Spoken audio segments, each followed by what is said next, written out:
My name is Delano Dunn. I got the opportunity through a very dear friend of mine. Her name is Delano Dunn, and she also curated the show. I was really very nervous to participate. I had never participated in a fair. I have shown before, but this just seemed like a much bigger stage than I was used to. But the experience has been great. They've been extremely supportive.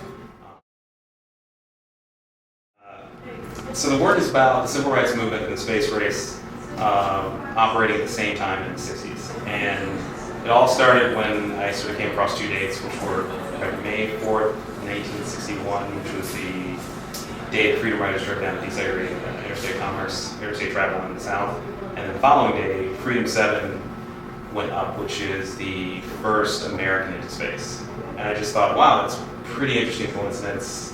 And that led me down this path of sort of having this reconciliation, how much I allowed space to be a part of my life as a kid, and really didn't make room for civil rights.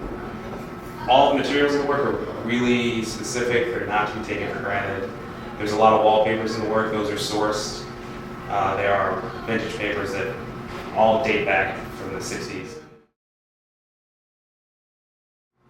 My inspiration comes from a lot of different places. A lot of it comes from my daughter, just because I want to create work that shows, that changes the narrative of how we view women in the context of art. I get a lot of inspiration from the things that I read, a lot from music, and just conversations that I have with people. I think that an artist's responsibility, first and foremost, is to themselves and to express whatever they feel they need. I think I find something, it really intrigues me, and then somehow, subconsciously, social stuff starts to make its way into it.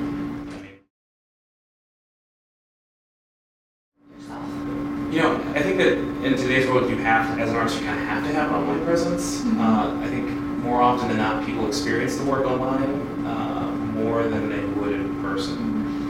For some artists, the gallery space is not the best place for the work, and some artists, I think an online presence